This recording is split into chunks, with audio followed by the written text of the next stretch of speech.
Bonjour, bonjour, bonjour à tout le monde.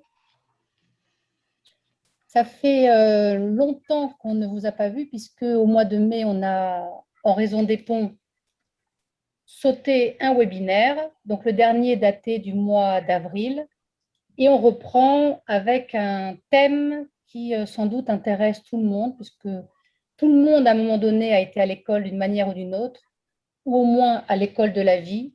Et ça intéresse donc les enfants, les adolescents, les parents que nous sommes, les adultes et surtout les médiateurs en herbe que nous sommes ou les médiateurs avertis, à savoir la médiation scolaire. Donc, il est un petit peu plus de 18h30. Bonjour à Carole qui nous dit bonjour des Alpes suisses. Alors, n'hésitez pas en rentrant à nous dire d'où vous êtes, parce qu'à la fin du webinaire, on profite toujours pour faire une petite carte. Ça, c'est notre secrétaire Hélène Toumier qui nous fait une petite carte du monde avec les personnes et où elles se sont connectées, ce qui permet d'avoir une certaine résonance.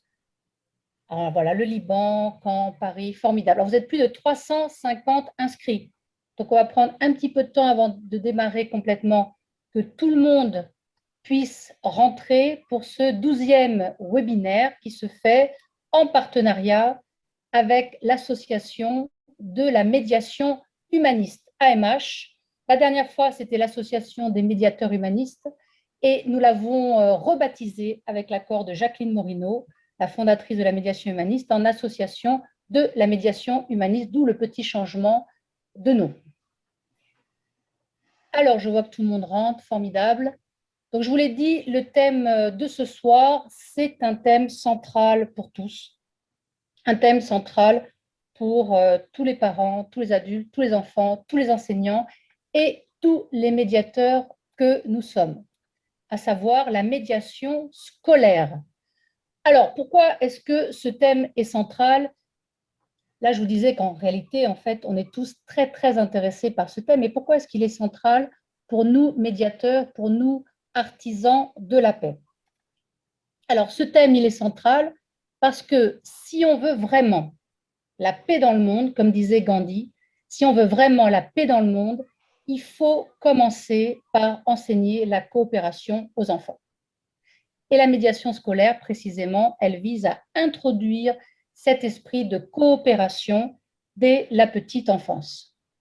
Alors, avant de commencer plus loin, je reprécise, parce qu'il y a peut-être des personnes nouvelles ou certaines qui ont oublié depuis le mois d'avril, je reprécise que vous pourrez poser vos questions sur le QR qui se trouve en bas, questions et réponses. Donc, pour les questions, vous pouvez les poser sur le QR. Et vous pouvez faire vos remarques et commentaires sur le chat ou le fil de discussion. Et donc, notamment, pour ceux qui ont déjà commencé à le faire, vous présenter et dire d'où vous nous regardez.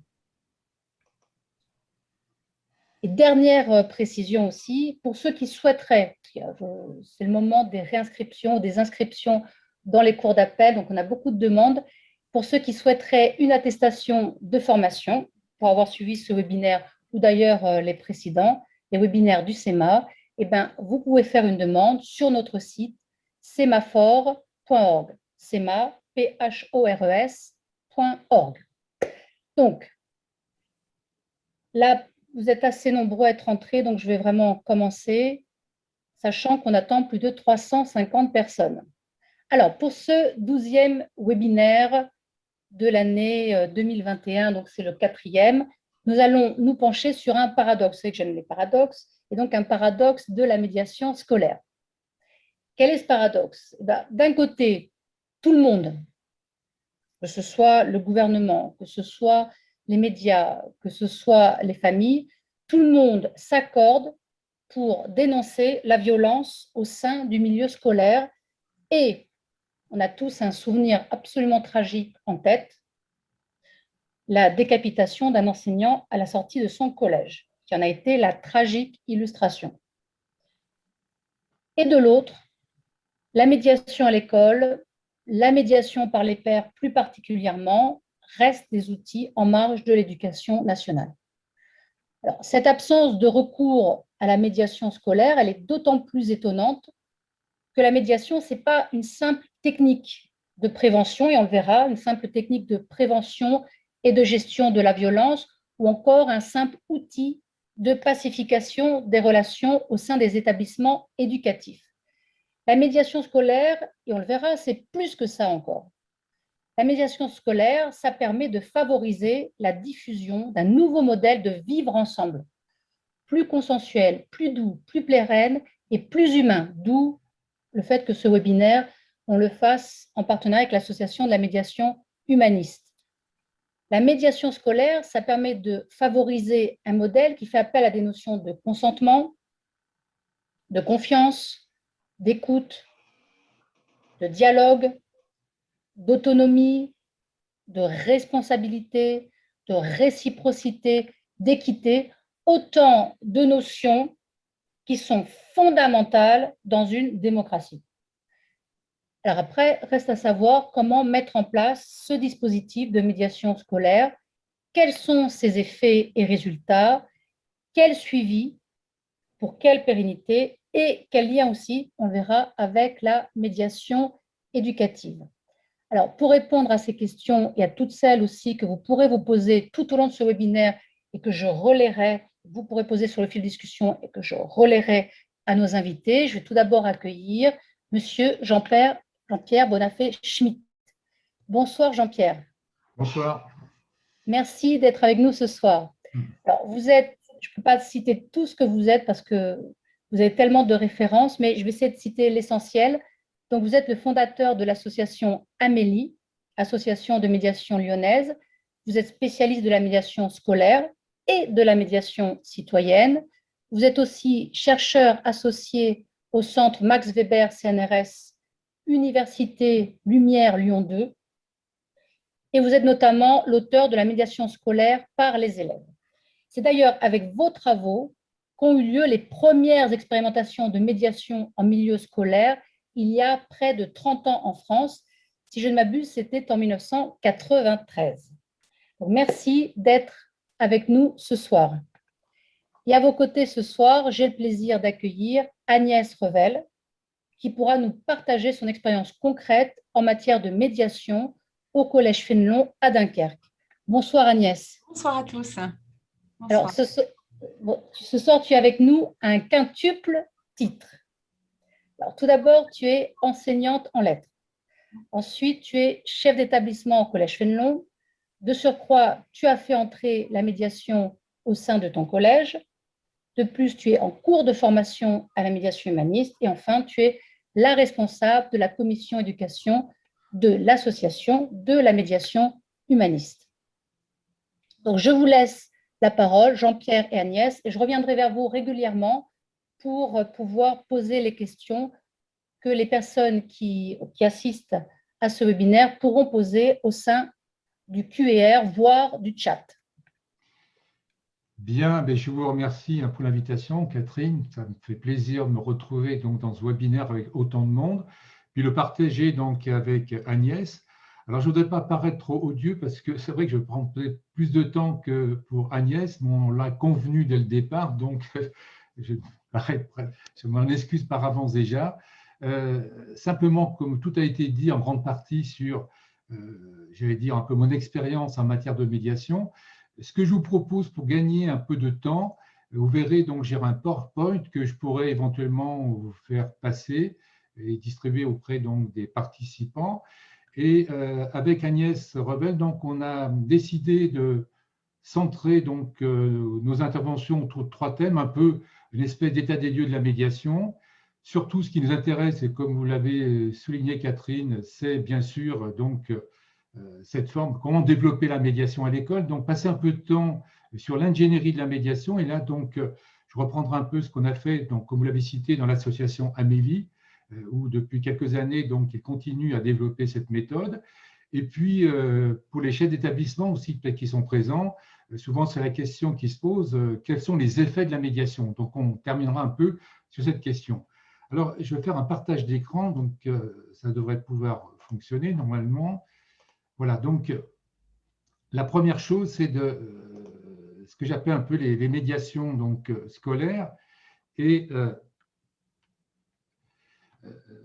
ce cadrage, je tiens à le faire un peu parce qu'on assiste à beaucoup de choses, c'est-à-dire ce que j'appelle un peu l'inflation des médiations, et puis aussi donc de voir un peu les différents types de médiation. Et comme vous l'avez souligné aussi, Catherine, est-ce que c'est une simple technique ou est-ce que c'est un mode de régulation sociale? Donc, je terminerai un peu là-dessus pour faire un cadrage avant de voir peut-être dans la pratique un peu comment ça se passe. Alors, de la même manière, donc, il y a quand même, on voit de plus en plus de personnes qui s'appellent donc ou se dénomment donc médiateurs. Et ce que je propose un peu, c'est de distinguer ce que j'appelle moi les activités de médiation et les instances de médiation. Alors, sur ce flou conceptuel, j'y tiens beaucoup, je ne suis pas tout seul à parler de ça, il y a aussi Michel Guillaume-Hoffnung qui est souvent en guerre contre les appellations un peu détournées du médiateur. Et c'est vrai que depuis quelque temps, on assiste à ce que j'appelle moi une multiplication des tiers.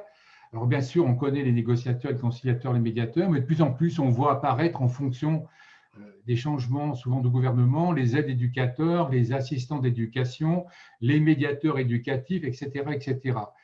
Et les points communs de ces nouveaux tiers, je voulais insister un peu là-dessus, c'est quand même la communication. Même s'ils ne sont pas le type de médiateur, ils n'ont pas les rapports de pouvoir, ce ne sont pas des surveillants. Et l'idée de tous ces médiateurs, c'est de rétablir un cadre de communication pour établir un lien. Et le point principal pour moi surtout, c'est que ces nouveaux tiers donc, cherchent quand même à favoriser l'autonomie des individus.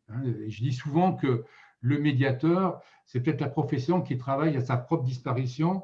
Et comme le disait une collègue donc belge, Joël Timmermans, comment devenir son propre médiateur en l'apprenant bien sûr à l'école. Alors, pourquoi je parle d'activité de médiation, c'est qu'on voit bien, et ce n'est pas propre à la médiation scolaire, que la médiation, ce n'est pas encore vraiment un mode autonome de résolution des conflits. Souvent, c'est apparenté, comme vous l'avez dit, à une technique de gestion des conflits, et c'est souvent une activité accessoire pour bon nombre de professionnels. Et c'est pour ça que je considère que les enseignants ont des activités de médiation, c'est-à-dire qu'ils peuvent utiliser les techniques de médiation, mais on ne peut pas dire que ce sont des médiateurs. Et ça, c'est très difficile parce que chaque fois que j'intervenais dans un établissement, l'assistante sociale, l'infirmière ou même le prof principal me disait « mais on ne vous a pas attendu, M. Bonafé. Vous savez, nous, on fait de la médiation tous les jours. » Donc, c'est pour ça qu'il convient quand même de resituer justement donc, ce flou conceptuel et de montrer que tout le monde peut avoir une activité de médiation, mais tout le monde n'est pas une instance de médiation. C'est pour ça que, pour revenir un peu sur cette posture du médiateur, il doit être un tiers, bien sûr, impartial et indépendant. Ça, c'est partagé par toutes les formes de médiation. Et je reprends souvent donc cette notion d'agir communicationnel que j'ai emprunté à Habermas, parce que, bien sûr, qu'il ne parle pas, lui, de médiation, mais ça correspond bien un peu à cette idée du médiateur qui agit en dehors de toute relation de pouvoir, avec la recherche d'un consensus. Et ce qui est important dans la médiation, c'est justement de favoriser l'autonomie des personnes, et notamment, donc, on le verra pour la médiation des élèves, l'autonomie des élèves.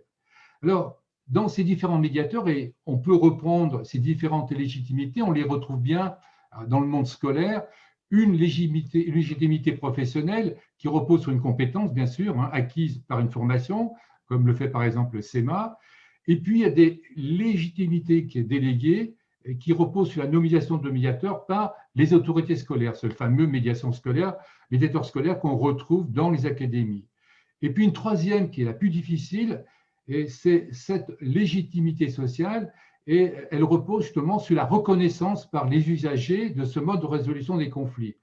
Et notamment dans le cas de la médiation par les pairs, c'est-à-dire par les élèves, il faudrait arriver à ce que ces médiateurs élèves soient reconnus par leurs pairs. Les types de médiation. Là, je voudrais faire un petit état des lieux donc, des différentes médiations, et j'ai pris une grille qu'on peut reprendre aussi pour d'autres champs de la médiation. J'appelle ça toutes les médiations qui sont liées donc à la gestion des conflits. Il y en a d'autres qui sont liées à l'activité de communication, c'est-à-dire que le conflit n'est pas central. Une troisième type de médiation qui sont liées à l'activité éducative. Et enfin, je terminerai donc par une dernière médiation qui sont liées à ce qu'on appelle un peu, ce que j'appelle moi, les activités de sécurisation. Alors, je vais revenir un peu sur chacune. Tout ce qui est lié à la gestion des conflits, on le voit bien, donc ce sont les médiateurs scolaires. On a les médiateurs académiques, donc comme on le dit, donc dans chaque académie. Et ces médiateurs sont chargés un peu de gérer les conflits entre souvent donc les parents d'élèves, par exemple, ou éventuellement même des élèves qui auraient des problèmes avec un établissement, sur des problèmes, comme on peut le voir, de redoublement, sur des problèmes de passage dans un autre établissement, etc. Et on constate que de plus en plus, ces médiateurs scolaires ont de plus en plus d'activités. Et il est vrai que quand on analyse un peu les rapports de ces médiateurs scolaires, on voit que au fil à mesure des années, le champ donc de ces médiations s'étend. Ensuite, il y a toutes les médiations qui sont liées à l'activité de communication. Et là, donc, ce n'est pas le conflit qui est central, c'est la communication, c'est-à-dire les relations souvent entre les parents d'élèves, par exemple, de familles étrangères ou primo-arrivantes, et souvent, ces médiateurs sont recrutés souvent sur des bases ethniques, c'est-à-dire qu'on reprend donc des personnes donc, qui sont issues de ces familles ou de ces donc, personnes de culture donc, ou éventuellement d'origine étrangère. Et l'idée, vous le comprenez bien, c'est d'essayer de favoriser les relations entre les enseignants et les familles étrangères. Et là, il convient de faire attention que quand on est sur des médiateurs qui sont recrutés souvent sur des bases ethniques, ça peut apparaître un peu, j'allais dire parfois, limite, dans la mesure où on enferme un peu, vous voyez, les populations dans des médiations qui leur seraient, entre guillemets, réservées. Moi, je préférerais plutôt, vous voyez, qu'il y ait des co-médiations éventuellement, parce que c'est vrai qu'il y a des problèmes de traduction qui peuvent se poser. Et il y a donc ces médiateurs, on les retrouve par exemple avec les femmes relais, comme son nom l'indique, qui font le relais entre les familles et les institutions. Mais il convient de faire attention pour ne pas qu'on tombe, vous voyez, dans une espèce d'ethnicisation de la médiation, c'est-à-dire que, à la limite, chaque pays ou chaque culture aurait ses propres médiateurs et ça risque de créer quand même, vous voyez, un enfermement de type ethnique. Jean-Pierre, juste sur ce deuxième point qui est très intéressant sur l'activité de communication, il y a peut-être quelque chose à préciser parce que nous, en tant que médiateurs, pour nous, la communication, c'est un axe central. Et dans la manière dont vous l'utilisez, j'ai l'impression que ces médiateurs ethniques, ou on pourrait dire interculturels, ils ont surtout une action de traduction plutôt que de communication à proprement parler, où finalement, la seule chose mise en commun, c'est un langage commun par une traduction, mais ce n'est pas forcément comme on le fait dans la médiation, et a fortiori dans la médiation humaniste, une intercompréhension profonde. Non, je suis entièrement d'accord. Quand je parle de communication, c'est pour le distinguer du conflit. C'est-à-dire que souvent, il n'y a pas de conflit justement parce qu'il n'y a pas de relation. Et donc, l'idée pour recréer un lien entre les familles donc, et, par exemple, les enseignants, c'est quand même un point de communication qui passe, bien sûr, par des phénomènes de traduction. C'est pour ça que parfois, les traducteurs revendiquaient cette fonction de médiateur aussi, hein, de tiers, quoi. C'est pour ça que je dis actuellement sur une grille, le conflit n'est pas central, c'est l'absence plutôt de relation, donc l'absence de communication qui est l'activité centrale de ces personnes, quoi. Ensuite, il y a toutes les médiations donc, liées un peu à ce que j'appelle l'activité éducative. Là, on quitte un peu la notion de conflit et même de communication, même si elle est présente, bien sûr, mais ce qui est premier, c'est l'activité éducative. Et c'est pour ça que je cite la médiation par les pairs, parce que l'idée, comme vous l'avez indiqué, c'est une action éducative pour une gestion non violente des conflits dans les établissements. C'est un apprentissage de ces élèves. C'est vrai qu'on apprend à lire, à compter et à écrire, mais on n'apprend pas à gérer la relation, par exemple, avec les autres. Et je pense que ça devrait relever, normalement, bien sûr, des programmes scolaires. Et puis, il y a une autre forme de médiation, la médiation pédagogique. Hein, là, je retrace un peu toutes les formes de médiation. Et c'est pour aider au développement des capacités intellectuelles des élèves en difficulté le plus souvent. Donc, on est dans quelque chose qui est un peu qu'on pourrait appeler du soutien scolaire. Et puis, le dernier, c'est où là, donc, je doute qu'on soit encore dans de la médiation, c'est les médiations liées à l'activité de sécurisation. Alors, on retrouve souvent ces médiateurs parce que, comme vous l'avez souligné, il y a ces problèmes de violence qui se font, bien sûr, ou malheureusement, donc, au sein des établissements, mais aussi à l'extérieur. Et on trouve de plus en plus, donc, au lieu de mettre, entre guillemets, donc, la police, on fait appel à des médiateurs. Le plus souvent, on appelle ces médiateurs les médiateurs sociaux. Et il y a une organisation en France qui développe la médiation à l'intérieur et à l'extérieur de l'école, c'est France Médiation, donc, hein, à travers ce qu'ils appellent la médiation sociale. C'est pour ça que là aussi, les premiers projets, mais ça continue toujours, l'idée c'est d'embaucher entre guillemets ces médiateurs sociaux jeunes pour favoriser éventuellement leur insertion professionnelle, mais ça a aussi une fonction de prévention et de médiation.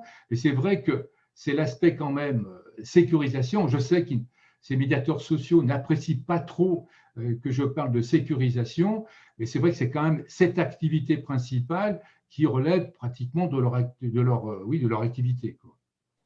Alors, il y a quelque chose qui me frappe, si vous permettez, Jean-Pierre, et j'imagine que je ne suis pas la seule à être frappée par ça dans ce panorama des médiations scolaires, donc les quatre avec gestion des conflits, bon, ça on connaît a priori, activité de communication, mais a priori c'est plutôt traduction, mise en relation, comme vous le disiez, activité éducative et activité de sécurisation, c'est que je ne vois pas se dessiner à proprement parler ce fameux tiers avec un grand T, même si ce sont différents tiers. Et je ne vois pas non plus des personnes qui, en tant que tiers, petit t, seraient réellement formées à la médiation, sauf bien sûr France Médiation ou autre. C'est-à-dire que finalement, presque n'importe qui pourrait jouer ce rôle de tiers, voire certains outils techniques pourraient participer à cette médiation pédagogique. Oui. C'est pour ça que moi, je vous parlais d'un flou conceptuel. Là, c'est des illustrations de tout ceci. Pour moi, c'est plus des activités de médiation que des instances de médiation.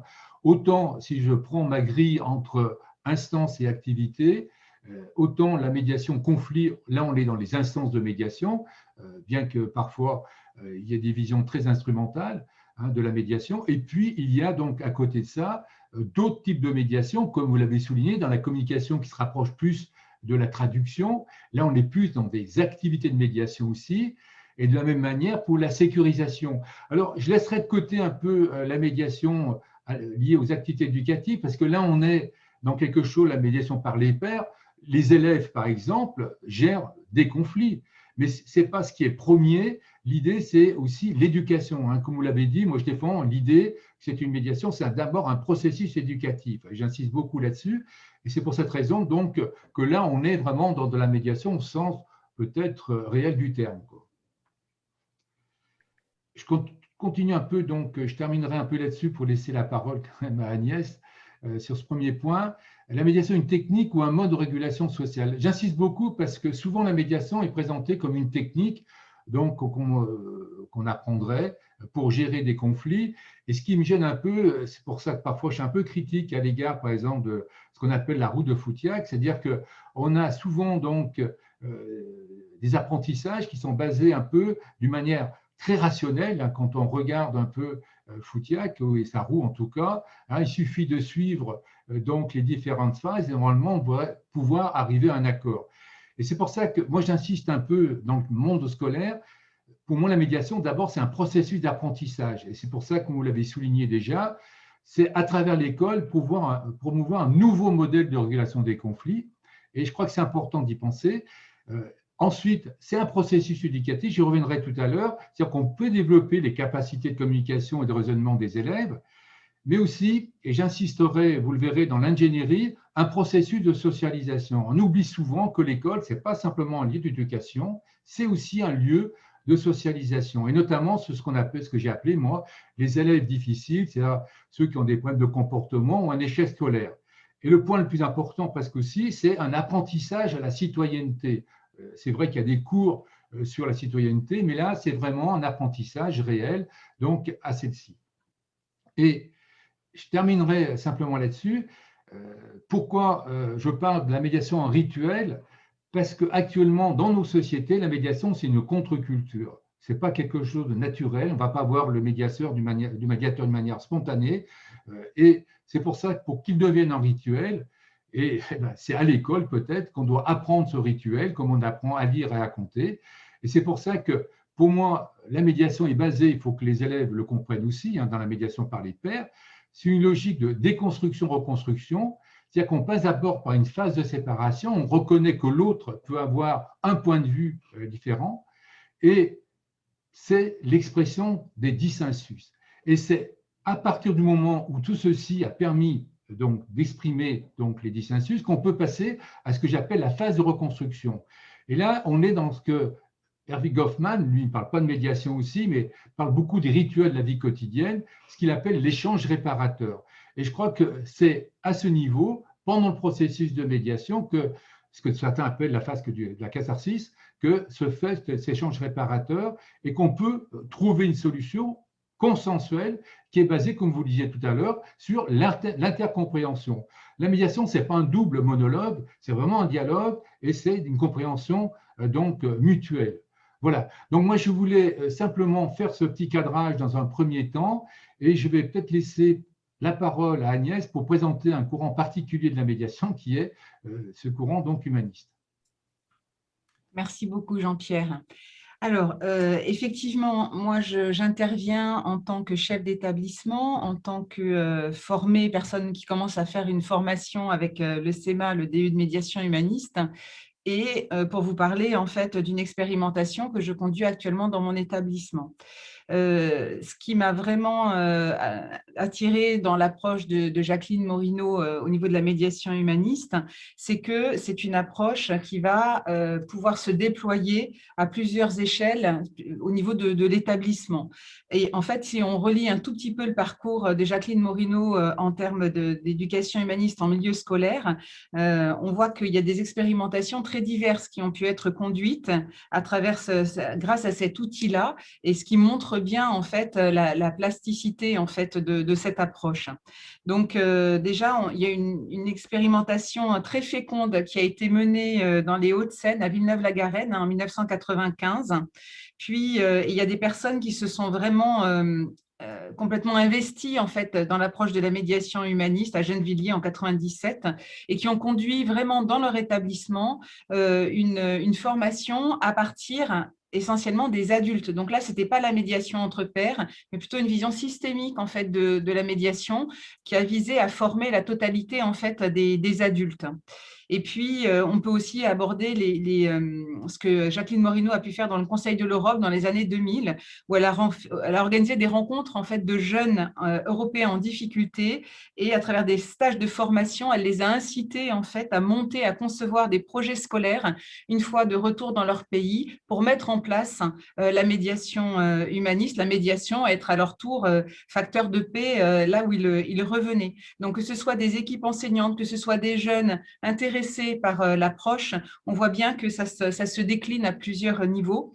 En 2003 également, elle a participé à l'UNESCO à un programme pilote de développement d'une culture de paix et de non-violence pour les établissements scolaires avec Diane Nallet et Thierry Dubreuil. Voilà. Parallèlement à tout ça, elle a également conduit des expériences pendant 30 ans en Italie. Il y a encore des choses qui se font aujourd'hui. Donc, autrement dit, la médiation humaniste, c'est vraiment conçu comme une école de citoyenneté et axée sur la culture de la paix. Alors, moi, à titre personnel, le monde scolaire français est souvent perçu comme un milieu qui peut être assez codifié, assez fermé, et introduire de la médiation dans un établissement scolaire, ça demande du temps.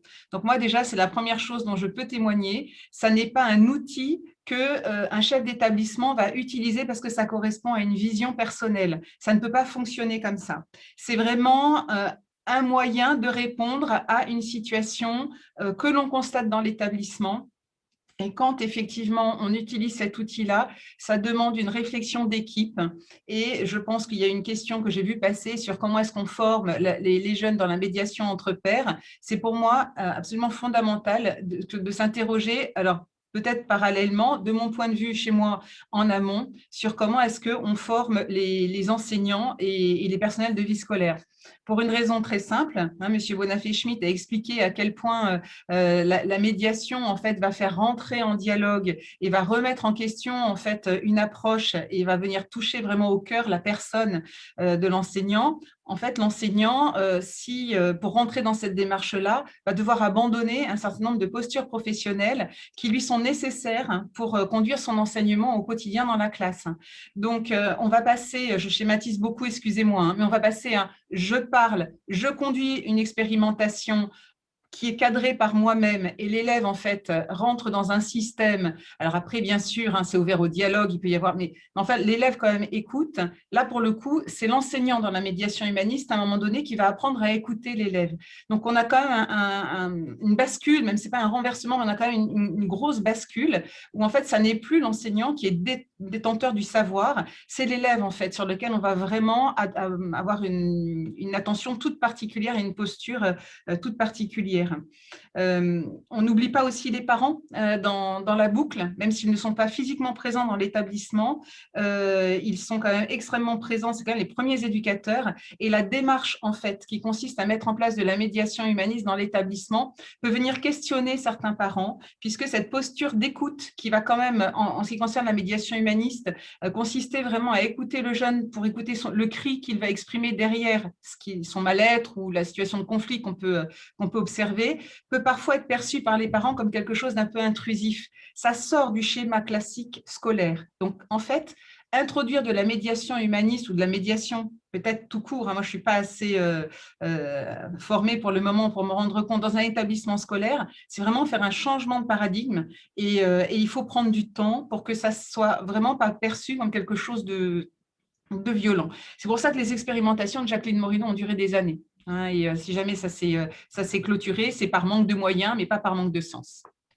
Jean-Pierre disait tout à l'heure, Agnès Jean-Pierre parlait tout à l'heure de contre-culture, et donc d'acculturation pour qu'il y ait une nouvelle culture qui puisse mettre en place. Évidemment, une culture, ça prend des dizaines d'années, plusieurs générations, voire des centaines d'années, pour qu'à un moment donné, il y ait quelque chose qui se mette en place. Alors, est-ce qu'on peut, si c'est une contre-culture qui doit amener une nouvelle culture, est-ce que ça veut dire que sur le temps d'une vie où un chef d'établissement est là quelques années, du temps de vie professionnelle même, est-ce que c'est réaliste de rentrer en médiation et d'amener cette médiation au sein d'un établissement scolaire avec deux choses, j'ai entendu deux choses importantes. Si je reformule un petit peu ce que tu as dit, il y a une sorte de principe de réciprocité, c'est-à-dire qu'au lieu d'être dans un modèle un petit peu pyramidal où la parole vient du haut vers le bas, critique que faisait déjà Socrate dans le banquet, en disant que l'enseignant, il doit susciter un désir et non pas proposer une parole qui va descendre ou ruisseler, comme certains peuvent dire. Le principe de réciprocité entre l'enseignant et l'élève, c'est qu'on s'écoute et on s'en fiche un peu de savoir qui a une position de pouvoir ou pas, même s'il y a des responsabilités qu'ont les adultes que n'ont pas les enfants. Et puis aussi un principe d'ouverture, j'ai entendu un principe d'ouverture sur la famille, sur l'ensemble du personnel éducatif et aussi sur ce qui se passe en dehors même de l'établissement.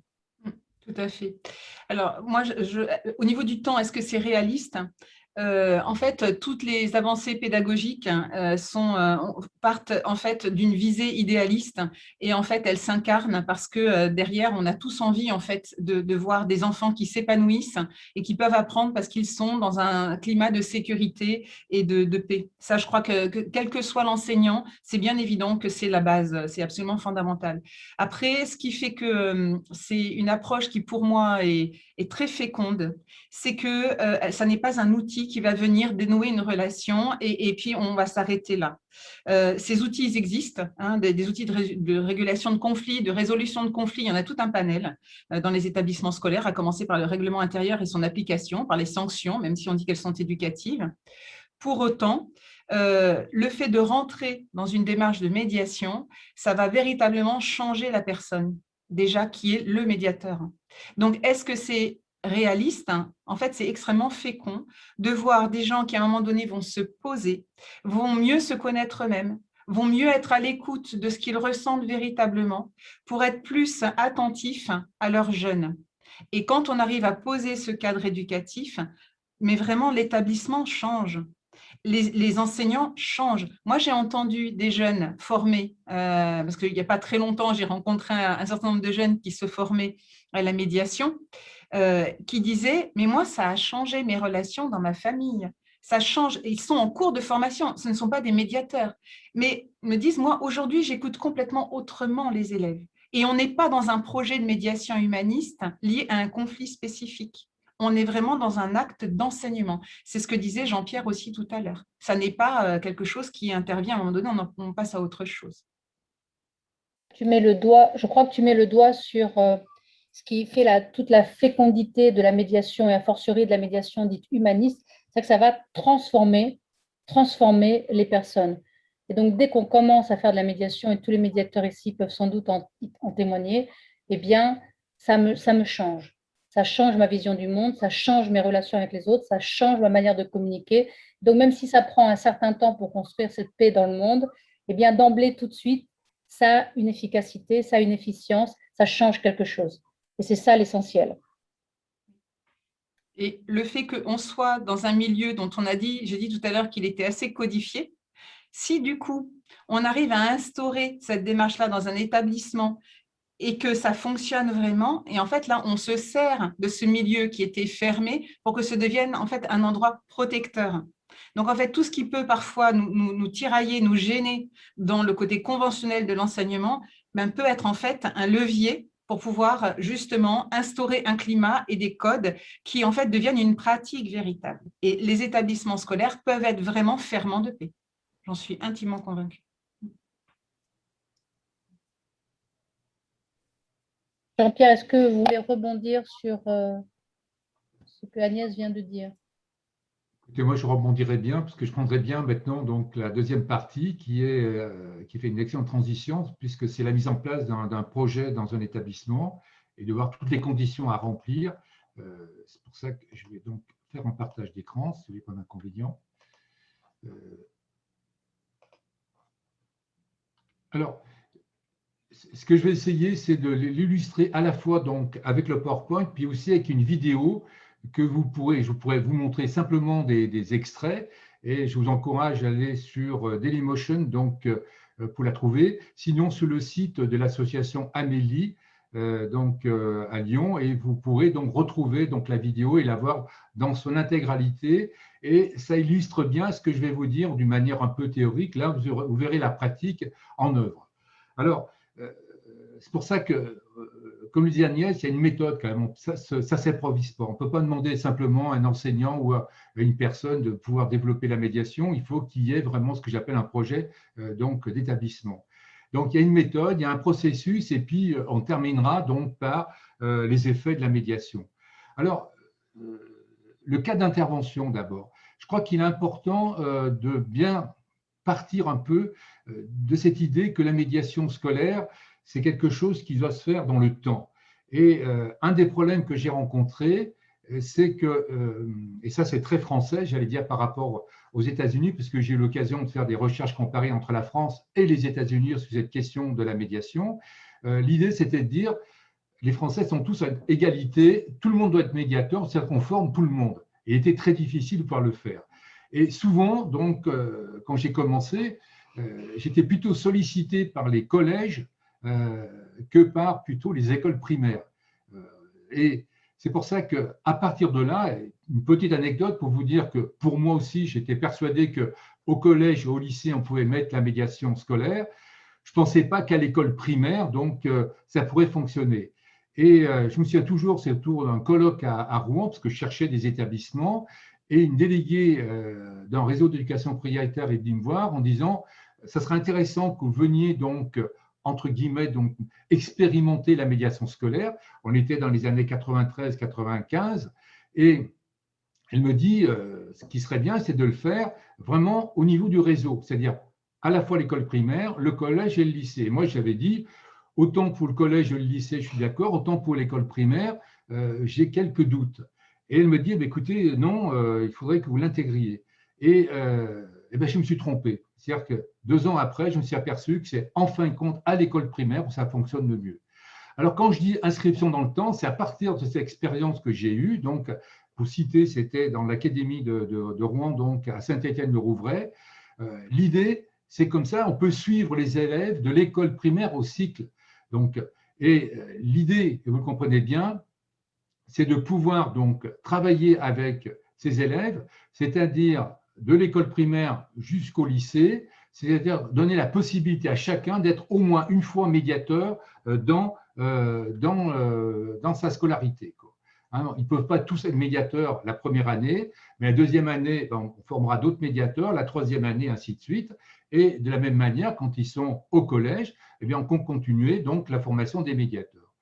Alors, je crois que pour les structures d'intervention, pour bien réussir donc cette expérimentation de médiation ou ce projet de médiation, moi je propose le plus souvent, et l'association Amélie aussi reprend un peu ceci, donc un groupe technique, c'est-à-dire qu'il faut qu'il y ait un coordinateur qui est choisi par les membres de la communauté éducative, souvent c'est les conseillers d'éducation, mais ça peut être aussi peut-être un enseignant, et puis les formateurs, ce qu'il y a de bien aussi, on l'a constaté donc avec Amélie, un peu l'effet de formateur extérieur, c'est-à-dire qu'on n'a aucune vision, on n'a aucune préjugé sur chacun des élèves.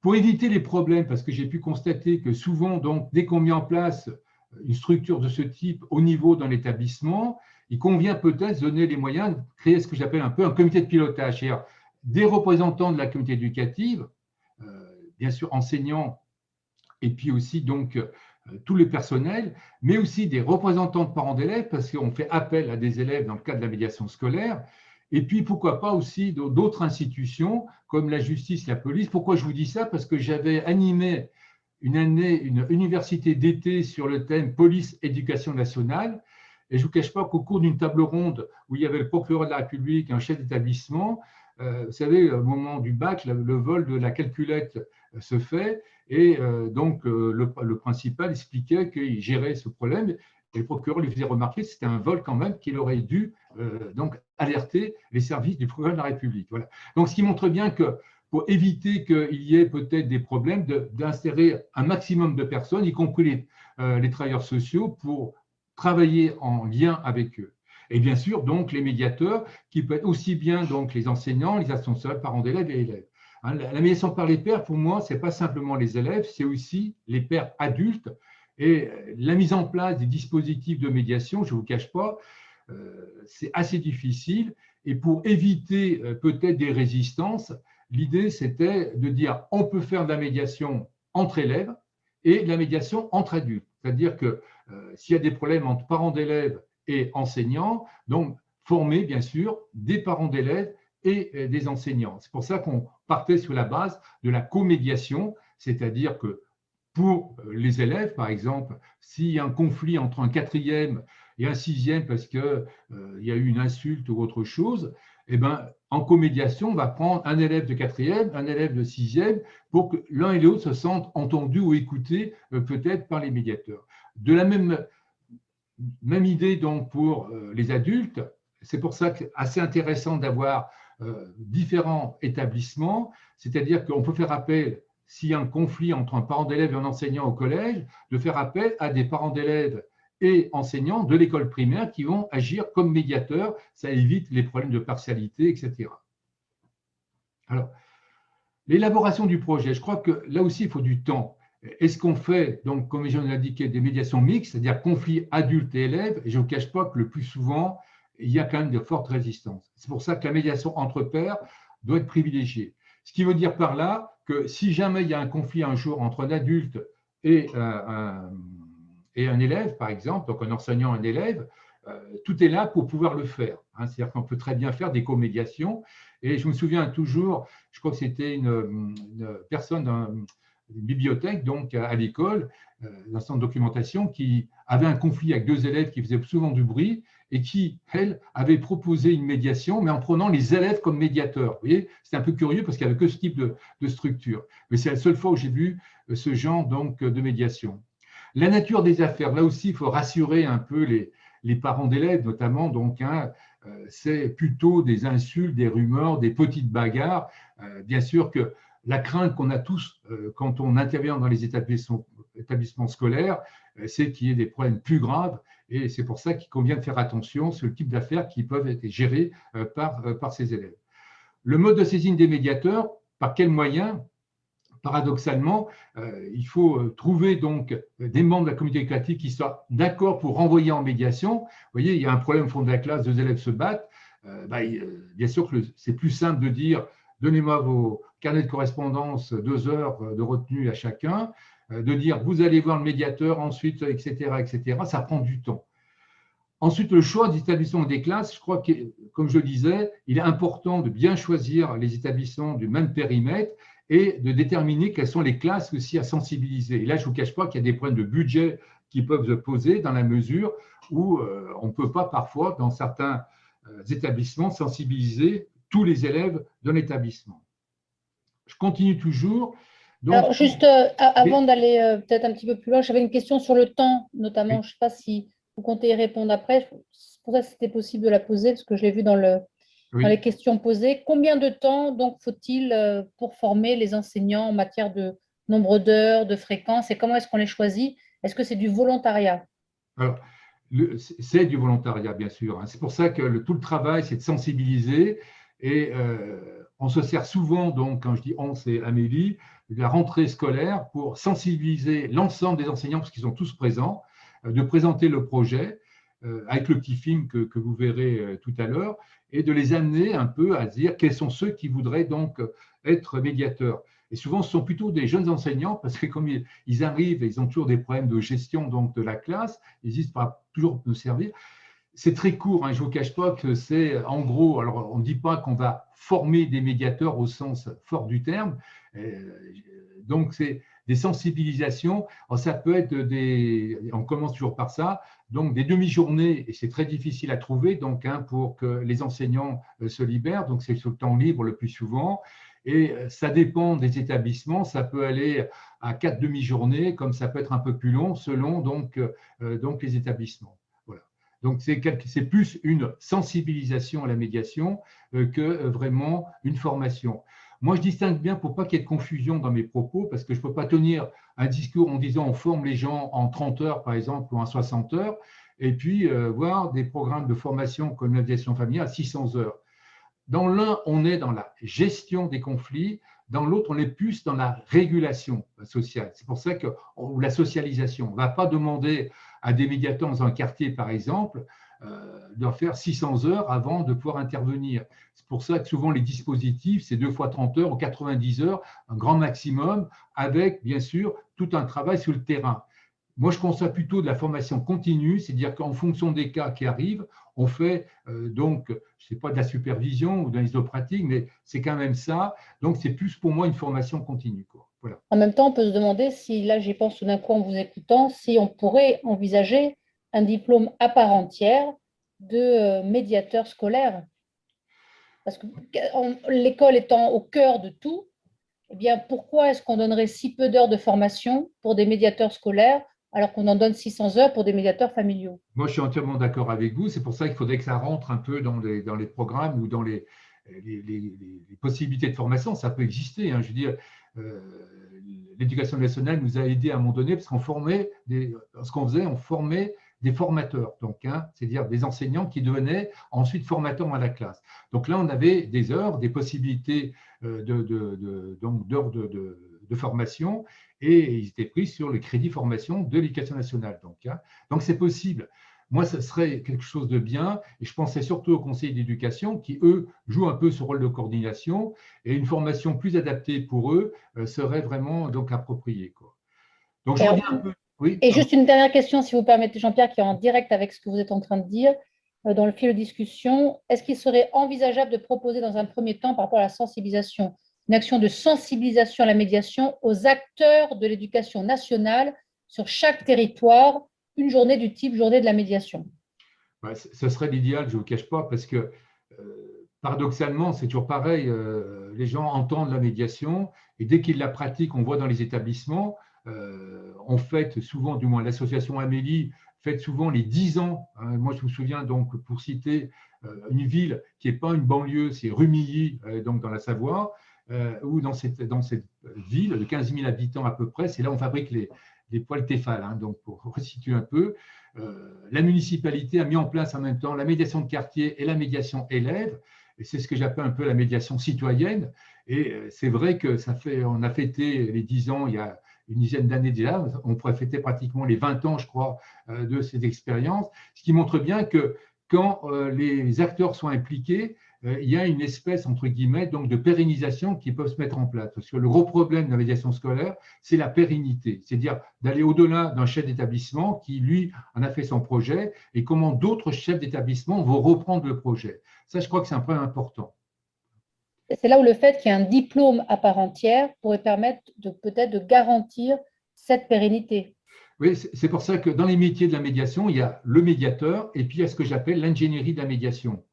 Et à l'Université de Lyon 2, moi j'ai créé un master de médiation et dans la dernière partie, il y a cette idée d'ingénierie. Donc l'idée, c'est de dire créer donc les cadres de la médiation et on a besoin de ces personnes pour à la fois former, sensibiliser, former et puis évaluer les dispositifs aussi parce que ça aussi on pêche en France dans tous les pays latins par rapport aux pays anglo-saxons sur l'évaluation des dispositifs. Parce qu'on dit ça marche pas, mais on n'a aucune évaluation pour pouvoir le dire.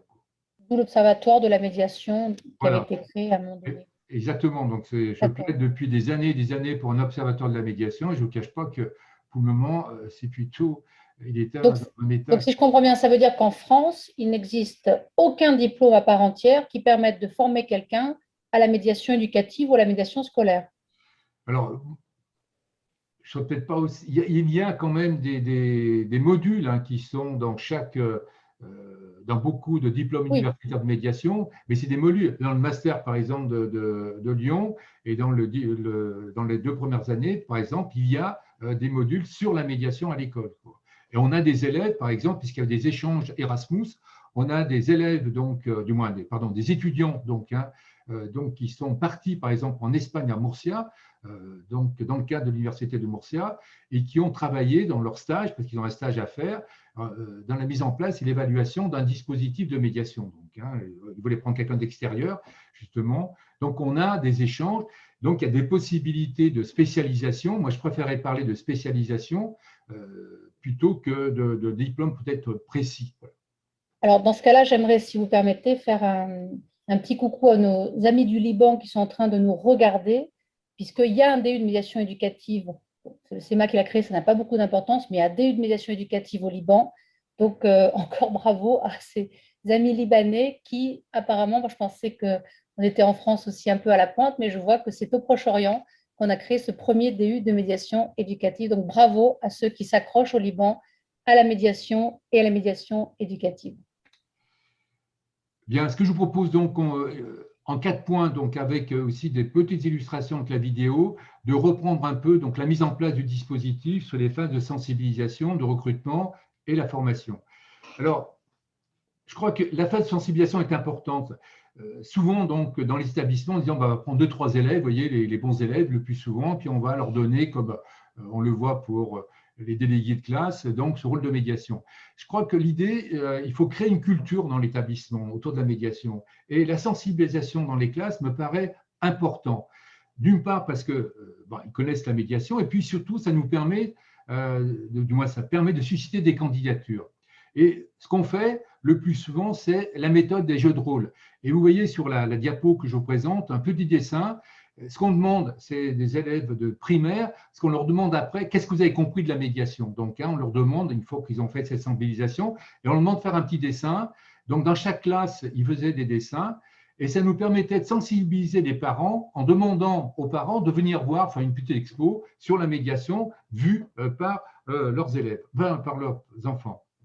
Alors, pourquoi j'insiste sur la méthode des jeux de rôle? C'est parce que, ça les amène un peu à réfléchir. Ils s'aperçoivent que mener un entretien, ce n'est pas facile. Ensuite, ça leur fait prendre conscience de la nécessité d'écouter, de communiquer. Donc, c'est des apprentissages qui me paraissent importants. Et puis, les modes de raisonnement, parce qu'on fait appel à la créativité, même si ce n'est pas eux qui doivent, entre guillemets, comme on dit si bien, trouver la solution, ils doivent tout faire pour arriver justement à ce que les 2 élèves en conflit y arrivent. Et ça permet comme ça, donc, de donner un sentiment de responsabilisation pour créer de nouvelles solidarités au niveau de l'établissement. Alors, on arrive au choix des médiateurs. Et là, ça pose des problèmes. Parce que moi, au départ, vous voyez, je présentais le parfait médiateur, celui qui sait communiquer, qui sait écouter, et j'ai eu des réactions d'élèves qui me disent, mais ça ne sera jamais nous. La personne que, du moins, l'élève que vous présentez, c'est le faillot, ce n'est pas nous. Nous, on ne sera jamais médiateur. Donc, c'est pour ça qu'on a essayé de voir donc, comment on pouvait les intégrer. Et c'est pour ça que l'idée, c'est de valoriser les capacités, parce que ces leaders, souvent présentés comme négatifs, ont quand même des capacités donc, de leader, et ça permettait comme ça de jouer, donc transformer un leader entre guillemets négatif en leader positif. Et ça permet aussi de renforcer l'estime de soi. Moi, je me souviens un jour dans une classe où une élève est intervenue et, en tant que médiateur et médiatrice, et je lui ai dit, mais c'est très bien ce que tu as fait. Et l'enseignant m'a dit, c'est la première fois que quelqu'un lui dit qu'elle fait un bon travail. Donc, ce qui montre bien que si sur les apprentissages donc, classiques, peut-être qu'elle avait quelques difficultés, en revanche, tout ce qui était de la socialisation, ben, elle avait des capacités donc, très bonnes. Et c'est pour ça que chaque année, en formant de nouveaux médiateurs, on arrive justement à avoir, vous voyez, on en forme par exemple une vingtaine la première année, l'année suivante une vingtaine, la troisième année, donc vous voyez, ça fait 20, 40, 60 médiateurs dans une cour. Donc vous voyez que, entre guillemets, une espèce de contrôle social peut se créer parce qu'un adulte, on le voit par la taille, mais les élèves, dès qu'il y a un petit conflit, il y a toujours un qui vient taper sur l'épaule en disant « Est-ce que tu veux une médiation ?» Alors, je me permets de vous lire 2 lettres parce qu'elles sont assez significatives, justement, de cette capacité qu'ont les élèves du primaire à être médiateurs. Alors, on me demandait pourquoi je n'aimerais pas être médiateur. Donc, parfois, certains disaient, c'est une fille, Priscilla, je n'aimerais pas être médiatrice parce que je m'énerve facilement et parce que je ne saurais pas respecter les règles. Et comme on m'embête souvent, je trouve quand même que c'est bien d'être médiatrice. Ce n'est pas parce que je ne veux pas être médiatrice que je ne m'y intéresse pas. Au contraire, je m'y intéresse beaucoup et j'aime la médiation. Ça nous permet à tous de se regrouper et qu'il n'y ait pas de conflit. Je trouve que ce serait mieux s'il n'y avait pas de conflit. Donc, on a quelqu'un qui, au bout pratiquement de 4 heures, c'est 2 heures de sensibilisation, donc, et puis en gros 4 heures, oui, de sensibilisation à la médiation, sont capables de s'analyser eux-mêmes. Là, un autre. Pourquoi j'aimerais être médiateur cette fois? Parce qu'on le demandait pour ceux qui ne voulaient pas et ceux qui voulaient. Parce que ça permet de ne plus se battre. J'aimerais être médiateur pour aider nos camarades et pour pouvoir aider les autres à résoudre des problèmes. Ça nous apprend plein de choses. Ça sert aussi à essayer de ne plus se battre une deuxième fois pour essayer à aider ceux qui ne veulent pas se battre et pour ceux qui ne savent pas se battre. Vous voyez? Donc, on est dans quelque chose où il y a un effort réflexif de la part de ces élèves, simplement à partir, vous voyez, de 4 heures de sensibilisation. Alors, on arrive après à la formation des médiateurs élèves et c'est assez intéressant de voir qu'on fait, c'est pour entre guillemets, donc 8 heures de formation initiale, sachant qu'après, il y a tout un travail de supervision et on est dans une formation continue.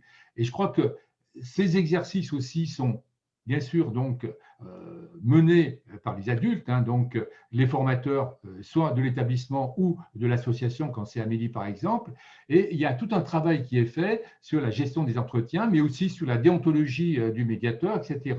Et il y a un travail qui est bien sûr que ces médiateurs ne sont pas laissés donc tout seuls. Chaque mois, donc, il y a un travail de supervision et l'idée de faire travailler ces élèves, ce n'est pas évident. Vous voyez, des élèves de 6e, 5e, 4e et 3e, on peut créer à partir de là une identité de groupe. Les médiateurs créent cette identité. On a 20 personnes et ce n'est pas facile parce que ce n'est pas les mêmes niveaux scolaires. Ensuite, la phase de la création. Là aussi, c'est toujours difficile de trouver, par exemple, un choix, le local dans les établissements scolaires. Souvent, il n'y a pas de locaux pour pouvoir faire ces médiations. Le mode de connaissance des médiateurs, moi, j'ai constaté à la différence des anglo-saxons, ils ont tous des t-shirts, comme vous pouvez le voir sur la diapo. En France, je me souviens toujours, on s'est heurté, je me rappelle, à ce problème, de dire comment vous allez vous faire connaître. Alors, les plus jeunes, eux, c'était presque, disaient oui, on veut avoir presque un badge et autre chose. Et les plus grands, je vous rappelle un élève de 4e, qui était français mais d'origine maghrébine, qui dit « nous, on ne veut pas être différent des autres ». Donc, on veut bien un badge, mais on ne veut pas de casquette, de médiation. Je me souviens toujours de 2 enseignantes qui étaient parties aux États-Unis et qui avaient vu donc ces médiateurs, qui étaient revenus et qui avaient trouvé ça très bien et ont voulu reproduire ce modèle en France. Et donc, il y avait marqué médiateur, et ils avaient dit donc, on va faire un t-shirt, un grand M. Ce qu'ils n'avaient pas fait attention, c'est que le M, c'était le M de McDonald's. Et dans la cour, vous voyez, c'était donnez-moi une portion de frites ou autre chose. Donc, bien faire attention justement donc, à ces différences de culture. Voilà. Donc, ce que je vous propose, je ne sais pas si Agnès veut intervenir avant de vous présenter, vous illustrer peut-être quelques phases à travers le film. Je vais laisser Agnès, comme elle a mis en place dans son établissement, pour voir comment elle réagit et comment elle, les difficultés qu'elle a rencontrées ou les problèmes. Et si possible, avant qu'Agnès intervienne, j'aimerais relayer une question, et peut-être que Agnès, tu y répondras aussi concrètement, donc qui est posée, Jean-Pierre, par rapport à la violence. Oui. Parce que vous en parliez, en cas de violence physique entre collégiens, qui tomberait sous le coup d'une sanction au niveau du règlement intérieur. Est-ce que la médiation par les pairs est pertinente a posteriori, après sanction, par exemple, par les CPE? Moi, je distingue bien les deux. Donc, s'il y a vraiment une action violente, hein, pas une bagarre, du moins une petite bagarre où on se bouscule, par exemple, s'il y a eu des coups vraiment portés et que l'ensemble, par exemple dans la cour, et que d'autres élèves ont été témoins de ce qui s'est passé, il est clair qu'il faut qu'il y ait un rappel à la loi. Donc, moi, je distingue bien les deux choses, c'est-à-dire qu'il peut y avoir un conseil de discipline, hein, donc, qui va rappeler la loi quand même à l'élève en lui disant que ce qu'il a fait était contraire aux règles de la vie dans l'établissement. Donc, il faut qu'il y ait un rappel, et par les adultes, hein, bien sûr. Et ensuite, on peut très bien, et c'est de la même chose, vous savez, en médiation pénale, où le procureur est tenu à faire un rappel à la loi, ce n'est pas le médiateur qui le fait, et ensuite voir si l'affaire peut relever de la médiation. Donc, les adultes regardent si cette affaire peut relever de la médiation. Bien sûr qu'il n'y a aucune obligation de l'élève qui a été victime et de ses parents, hein, si jamais donc c'était de le faire. Et ensuite de regarder ce qu'on appelle l'action publique et l'action civile, hein, puisque ça existe en matière pénale, et de regarder parce que la sanction qui sera prise ne va pas réparer le préjudice de l'enfant qui a été agressé et qui, lui, va vivre hein, peut-être la peur de représailles. Donc, si on organise une rencontre entre les deux, du côté, par exemple, des adultes, ils peuvent très bien dire comment ça se fait en matière pénale. On va suspendre pour le moment la sanction, hein, voire on va la prendre en fonction du résultat de la médiation, donc, hein, et en tenir compte ou pas, justement, lors du prononcé de la sanction par la suite, en fonction donc du retour du côté de la médiation. C'est pour ça que moi, je ne dis pas qu'il faut opposer les deux, ça peut être alternatif ou ça peut être conjoint dans des cas un peu de ce type. Pour moi, la médiation, c'est presque un prétexte. Une petite anecdote, à un moment donné, c'était un directeur d'école, on avait fini la formation, il m'appelle affolé, il me dit, mais oh là là, mes médiateurs, ils n'ont plus comment dire, de récréation, ils se bousculent pour aller en médiation. Vous voyez. Donc, et je l'ai rassuré, j'ai au départ, peut-être que ça se passe comme ça, puis petit à petit, ça va devenir comme partout. Au début, c'est un jeu, et je préfère que ça soit ludique, hein, qu'on va y voir une médiation. Et puis après, je parle pour les écoles primaires, hein, bien sûr. Hein, et ensuite, on verra donc comment ça peut se passer. Mais au départ, c'est presque un prétexte pour moi, le conflit. Hein, c'est un processus éducatif. Comment amener ces jeunes justement à communiquer, à pouvoir travailler peut-être dans la relation ensemble. Et le conflit est presque un prétexte. C'est un prétexte et peut-être aussi c'est une opportunité, cette médiation, pour arriver à bien saisir ce sur quoi la justice restaurative met l'accent, à savoir qu'on va bien distinguer le comportement qui peut relever d'une sanction au niveau du règlement intérieur de la personne. Et donc, ça évitera de juger la personne au nom de son comportement. C'est là où c'est profondément humaniste. C'est pour ça que, il ne faut pas faire de concurrence. Hein. J'adore donc Jacqueline Morino, hein, c'est une très bonne amie. Donc, mais c'est vrai que quand on voit par exemple actuellement la justice restaurative, j'ai une collègue aussi qui développe la justice restaurative en milieu scolaire. Vous voyez. Alors il y a un peu, ce qui m'ennuie un peu, il y a un peu des effets de mode par moment. C'est ce qui me gêne, c'est que on dit la médiation, bon maintenant. On attendait beaucoup d'elle et puis ils ont l'air de dire que ça ne fonctionne pas trop. Peut-être que la justice restaurative, ça fonctionnera mieux. Donc, il y a des effets de mode qui me gênent un peu. Quoi.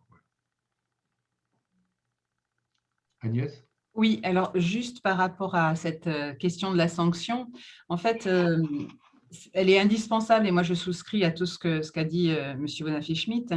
Ce qui me paraît intéressant dans le fait effectivement d'introduire de la médiation par la suite, c'est de prendre soin. pas simplement de la personne qui a été victime, mais aussi de celui qui est à l'origine des faits. On est dans un milieu scolaire, un enfant qui frappe, qui tape, qui insulte, qui transgresse le règlement intérieur, c'est pas surprenant, en fait, si vous voulez. On est quand même ils sont là pour grandir, et en général, on grandit quand on se confronte au cadre. Donc, c'est pas très surprenant. Par contre, transgresser des interdits au point de faire mal à l'autre, ça pose un vrai problème, et on ne fait pas mal à l'autre de gaieté de cœur sans soi-même être en souffrance. On n'est pas là, nous, pour faire de la psychologie. Nous ne sommes pas des psychologues, nous sommes des éducateurs. Et donc, on doit prendre soin du jeune pour proposer en fait une démarche pédagogique qui lui permet de comprendre ce qui s'est joué en prenant un petit peu de recul à un âge où ce n'est pas du tout possible de le faire, et en apprenant aussi les conséquences que ça a sur l'autre. Quand ces conséquences lui-même ne les envisage pas, l'enfant a beaucoup de mal à se les représenter. Et donc, de donner un espace où l'autre peut exprimer sa souffrance pour que, en fait, on se rende compte de la conséquence de ce qu'on a fait, c'est absolument vital, de mon point de vue, pour l'équilibre du bourreau, entre guillemets. Voilà. Oui, c'est important. C'est pour ça que dans les sensibilisations à Amélie, on utilise beaucoup la vidéo. C'est-à-dire qu'on filme les mises en situation parce que les élèves prennent conscience aussi de la manière dont ils parlent. Il y en a certains qui me disent je ne pensais pas que je parlais aussi fort, quoi, aussi violemment, quoi.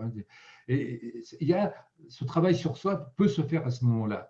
Il y en avait un autre aussi, c'est à l'école primaire, c'est assez amusant de voir ça, qui me disait, c'était un élève plutôt classé bagarreur.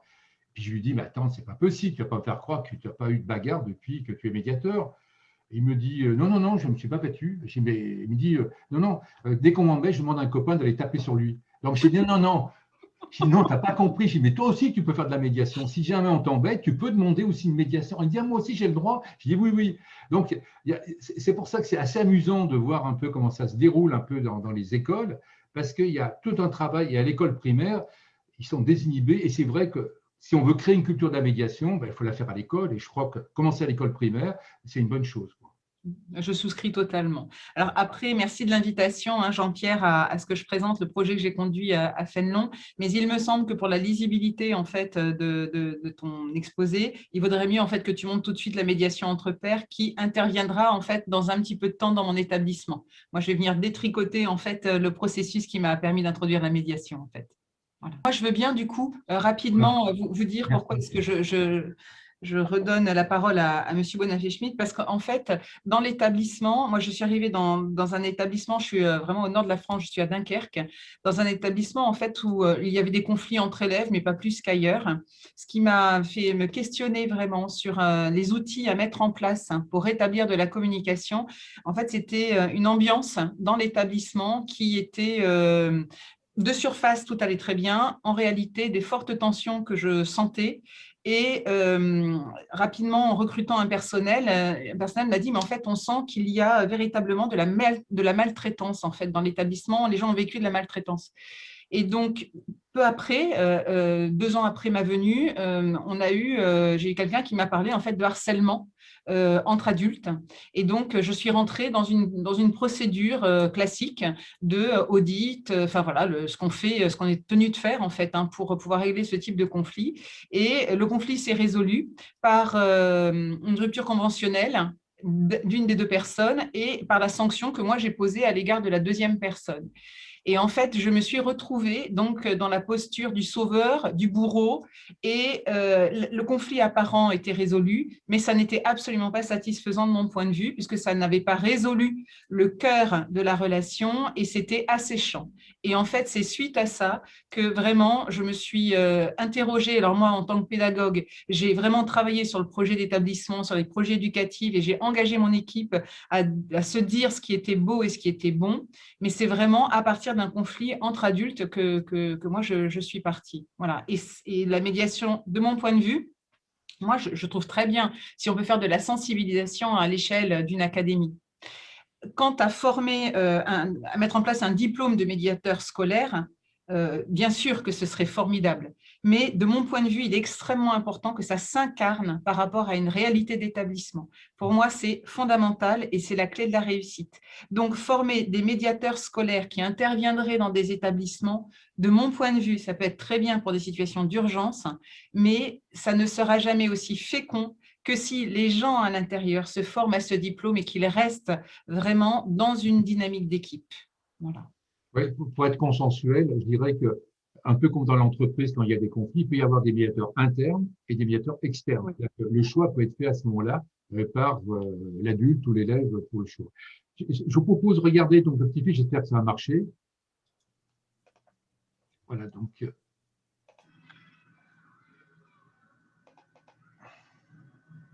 Alors, ça se passe. En 2000-2001, l'équipe éducative et les élèves de l'école du Sierro se sont lancés dans l'aventure de la médiation.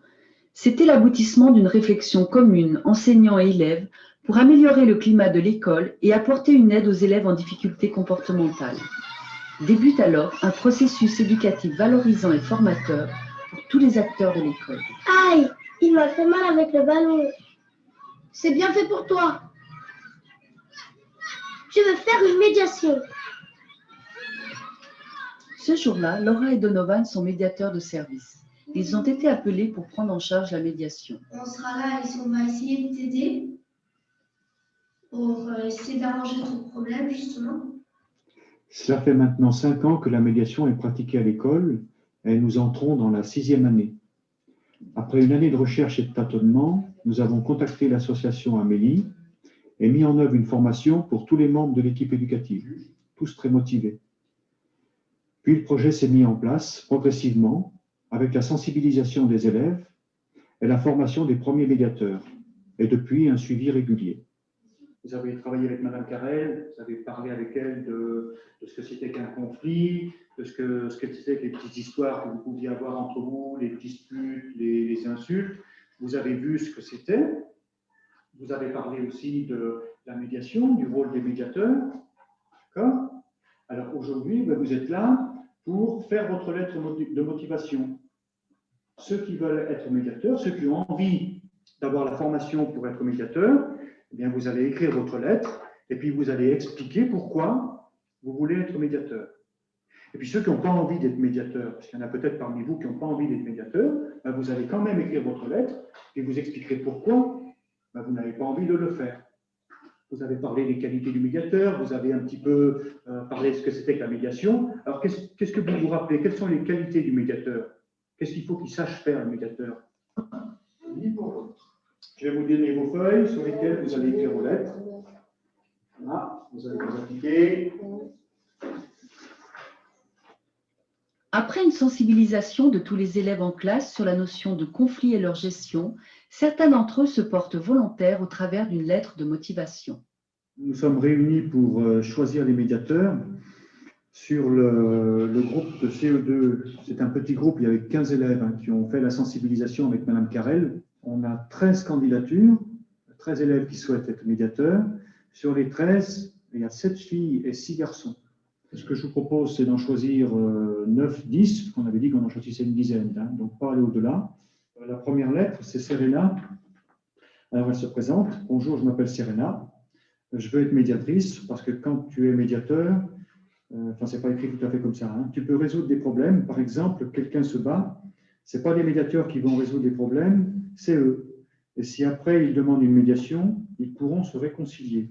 Je pense que je serai capable d'écouter pour être une médiatrice. Et je crois que je peux garder le secret. Et je peux être... Mais c'est le seul qui évoque le fait que pour lui, ça peut lui être bénéfique. Ça, c'est intéressant. Je vais être médiateur parce que je crois que ça va me faire progresser en classe le comportement. Puis je crois que je peux garder le secret et je peux être neutre. D'accord.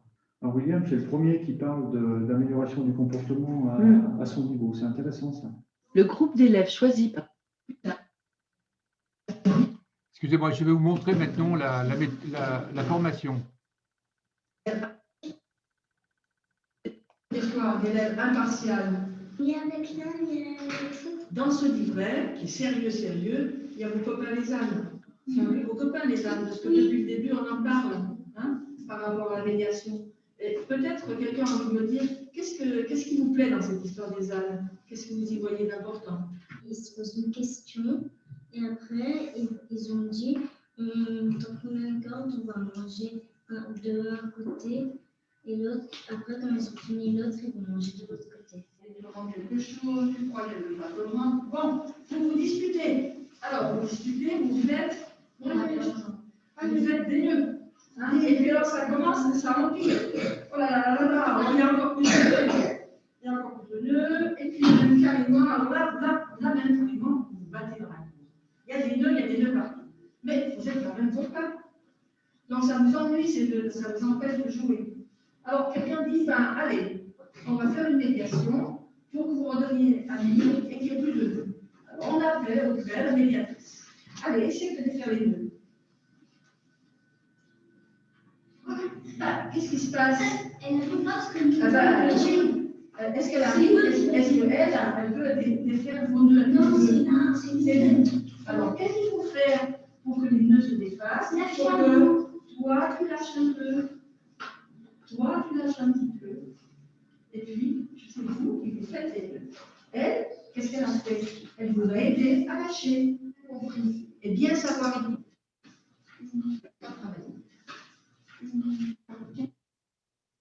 Parce que de cette forme, moi j'aime la parole, parce que on s'aperçoit actuellement que la médiation, c'est l'apprentissage. C'est moi qui signe les rendez-vous. Je regarde si ça va bien.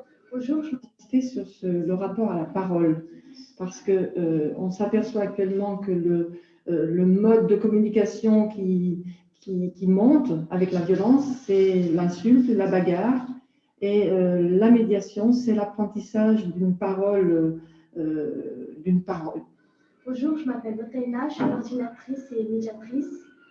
Je suis coordinatrice, en fait, je m'occupe de tout. Je regarde si ça va bien dans la médiation. Je m'occupe du classeur avec des médiatrices des fois. On a des rendez-vous, c'est moi qui signe les rendez-vous. Est-ce qu'il t'est arrivé d'utiliser les règles de la médiation scolaire ailleurs qu'à l'école? Oui, dans le quartier, quand il y a des petits qui se battent, je prends un d'un côté et puis de l'autre. Je lui dis c'est qui a commencé, il va me dire c'est lui. Après, je dis il s'est passé quoi, il va raconter leur histoire. Je leur dis qu'il ne faut plus recommencer et après je leur dis d'aller jouer ensemble. Et tu arrives à régler le conflit? Oui. Depuis combien de temps tu es médiatrice? Depuis 3 ans. Et est-ce qu'il t'est arrivé d'être mise en cause? Oui. Combien de fois? 2 fois. 2 fois. Et comme plaignant? 0 fois. En fait, ils croient que quand on fait la médiation avec un ami, ils croient qu'on va prendre leur parti. En fait, c'est pas vrai, on est neutre en fait. Alors, c'est un peu déçu. On n'a pas le droit de faire avec nos amis ou nos frères. Voilà. Oui, c'est comme si on allait se mettre avec eux, mais pas avec l'autre. Essayez de réfléchir. Qu'est-ce que vous avez envie de dire? Alors, je vais vous montrer un cas de médiation qui a été filmé. Alors, Jean-Pierre, il nous reste à peu près moins de 10 minutes. Bon, on va arrêter alors. Médiation, établissement, Là, c'est une médiation, je voulais montrer, mais il reste 10 minutes. D'accord, alors si c'est assez rapide, on peut peut-être la montrer. Non, oui, non. Il y a d'autres questions qui arrivent. Voilà. C'est simplement, je vous montre un peu, c'est assez amusant de voir comment ça se passe. D'accord. Voilà, on va. Bonjour. Ça, c'est la gentille.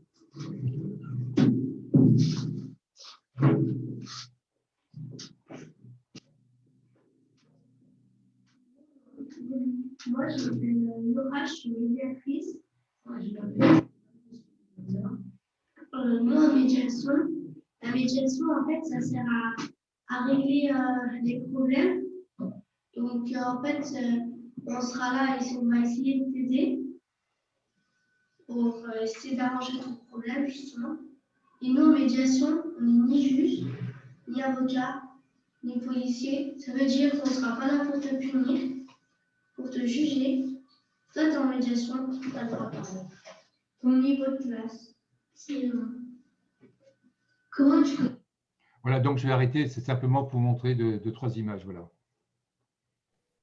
D'accord, merci.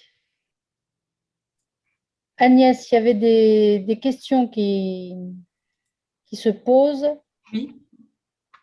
notamment pour la question du harcèlement scolaire, s'il y a une démarche institutionnelle sur ce thème et comment est-ce que tu vas articuler tes interventions avec ces actions.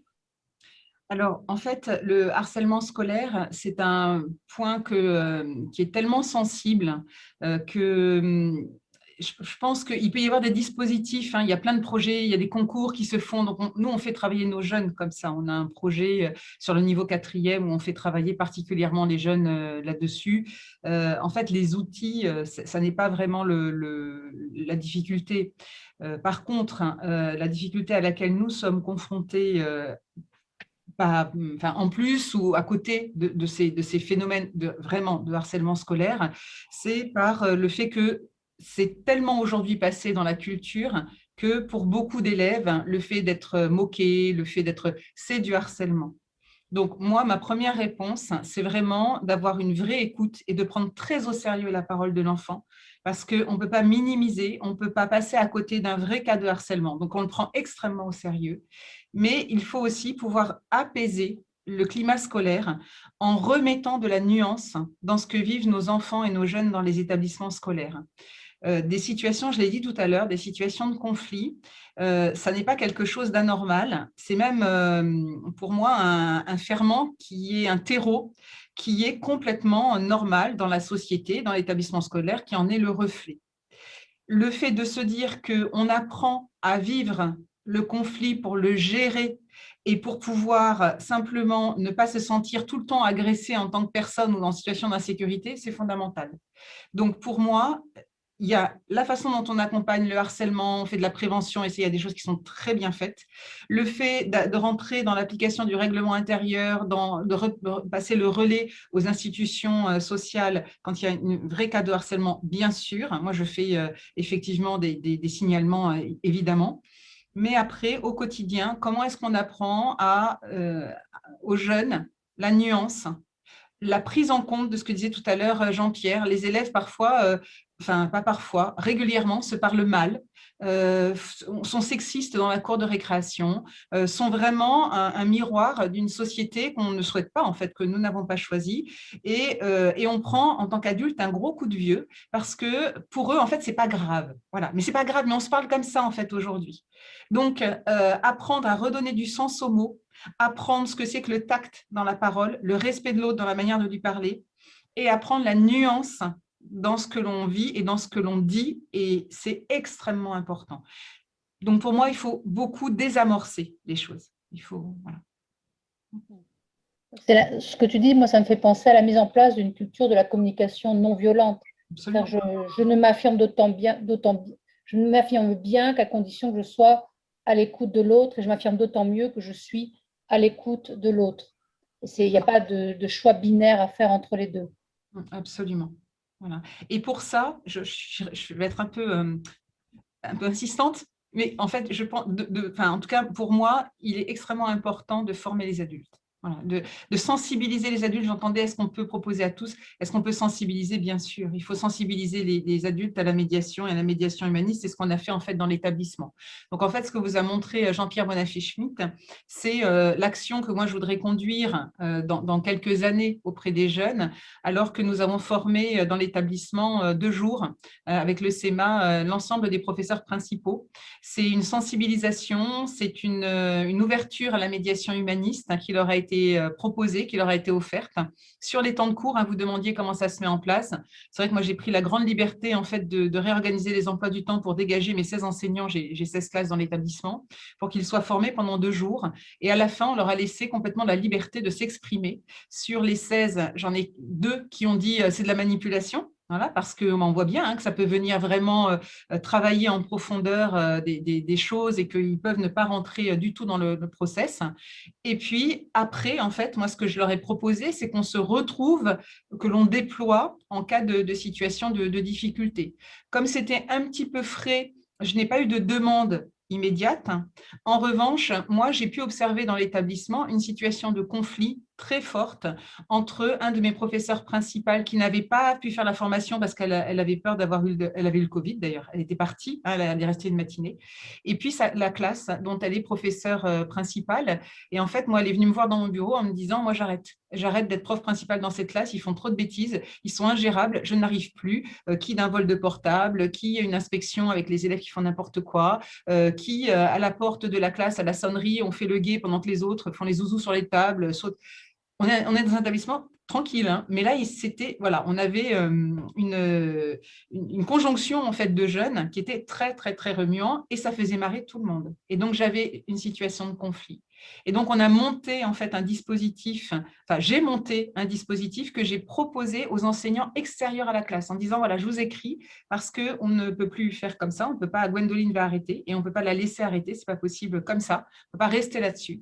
Et donc, les enseignants extérieurs ont accepté, alors là, pour le coup, complètement bénévolement. Il se trouve que tous étaient des professeurs principaux qui avaient vécu la sensibilisation à la médiation.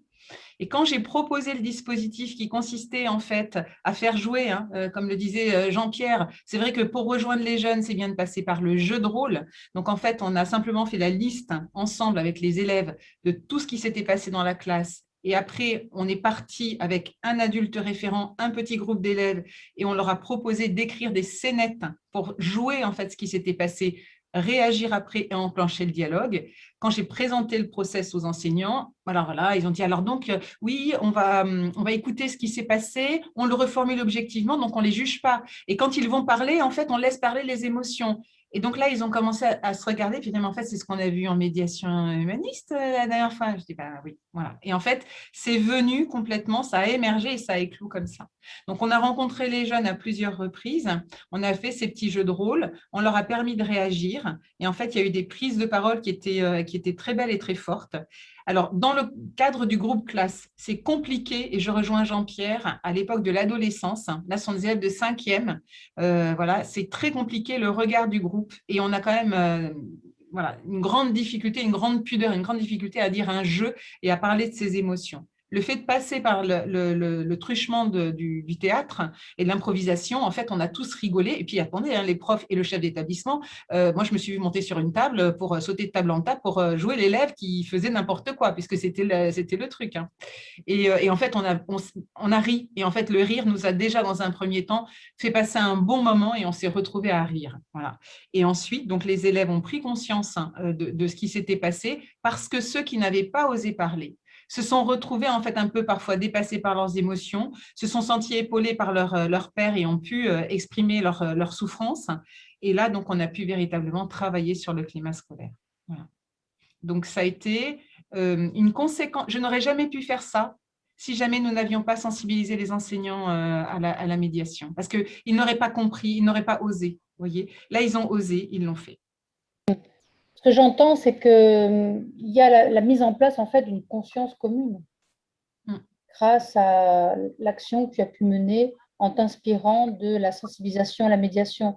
Donc, ça va au-delà de la simple gestion du conflit, de la simple prévention par rapport au conflit. Donc, il y a un esprit, il y a une communion qui commence à émerger comme dans un espace de médiation lorsqu'on aboutit vers un accord, idéalement, bien évidemment.